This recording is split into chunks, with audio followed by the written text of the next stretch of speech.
Alright, good afternoon everyone. Good afternoon. Thank you for joining us today, and firstly I'd like to say thank you very much for the Photoworld to giving us the very nice opportunity. Actually, this opportunity is very perfect for Fujifilm because we have just launched the 3 new products, which is XT20, which is the next generation of XT10 with a very nice viewfinder, and also X100F, which is a fourth generation of the premium compact camera. And the last one would be a GFX, which is the first time for Fujifilm, medium format mirrorless camera. So, what's inside of this bag? Let me show you.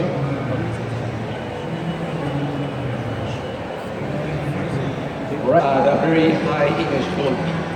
So the sensor, this has a very large format sensor, which is a 1.7 times bigger than normal DSLR mirror full format sensor. And next one is obviously, as you can see, very compact and very light. So, even with the right hand side, you can easily studio shoot. This is a very affordable cameras. So today we are preparing lots of events, workshop by the ex-photographers, and also we have several cameras which you can enjoy, touch and try. So today, thank you very much, and I hope you can enjoy our event. Thank you very much.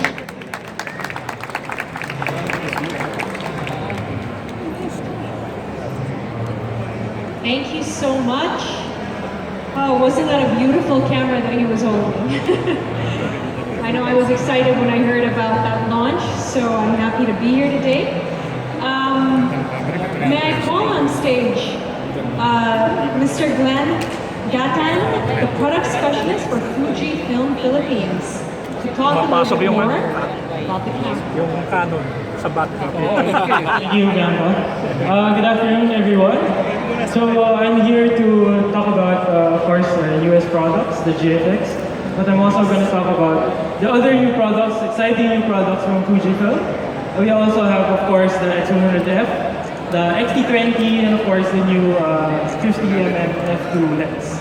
It's going to be, this is a great year, start of the year for Fujifilm Philippines. We have so many exciting products. Let me start telling you about, of course, the GFX. Alright? So, a lot of photographers ask us, kailan ba kayo maglalabas ng full frame? 2 words. Our answer is medium format. So, ladies and gentlemen, we present to you, of course, the GFX 50S. So before, I'm sure a lot of you, if you've been into photography, in the past, medium format was inevitable for professional photographers. And now, of course, Fujifilm would like to bring back to you the medium format photography. So basically, the concept of the whole mirrorless system of Fujifilm is that for the X series APS-C system, we've basically covered everything from nature, landscape, studio, reportage, and of course, with the new XT2, we were able to produce higher performance cameras for action and sports photography. But there's that one segment, of course, that requires really ultra high image quality, nature and landscape fine art photography. You have commercial photography, and of course you have fashion photography, and this is where GFX system is. So, okay. Alright, next. The X series mirrorless digital camera system, and lightweight. It is actually equal in size and even weight to your, full frame DSLRs. So let's see the size comparison. So if you guys have your full frame DSLRs, you have a touch and try on the side. So you can really compare. It's really very light. In terms of medium format photography, it's very light and compact. Okay, next. So basically, I just want to run through the main highlight features of the GFX 50S. So the body is compact and lightweight. Of course, image quality. Fujifilm is always #1 in image quality. So of course now we have the medium format sensor, which is actually 1.7 times bigger than your full frame sensor. And of course, we have the very famous X Processor Pro. So if you are familiar with our Fujifilm film simulations, so ito yung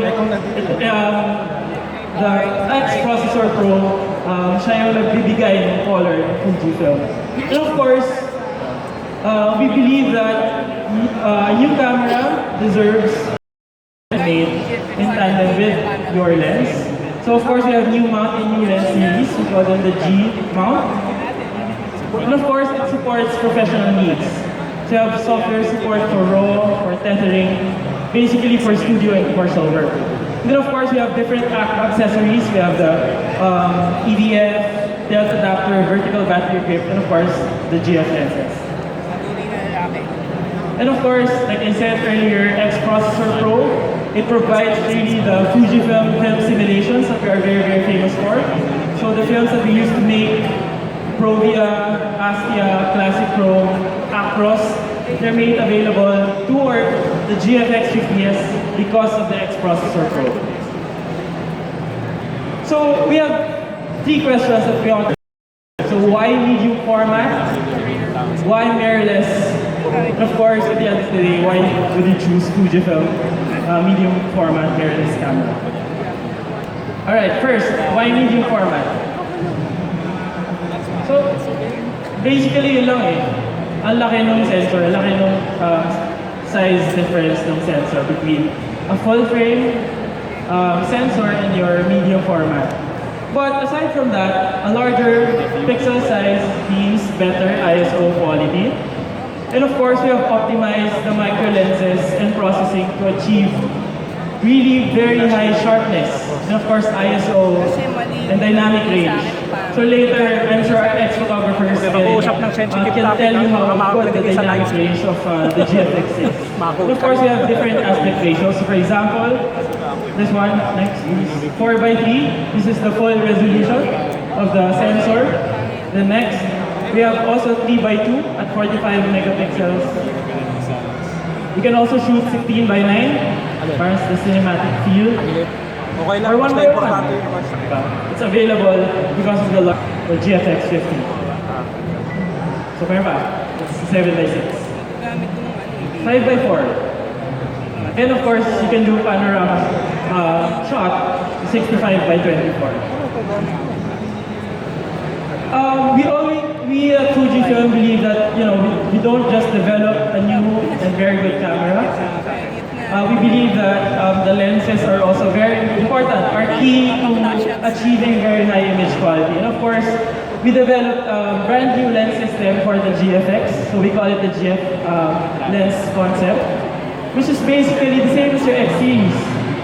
Super high resolution, high speed, but at the same time, you get the operability of our XF lenses. So meron siyang aperture ring, focus ring, you can do full manual. And of course, they're tough. So all the GFX lenses that we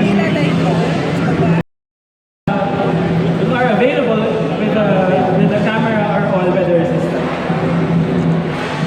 And of course, you still get that same Fujifilm operability.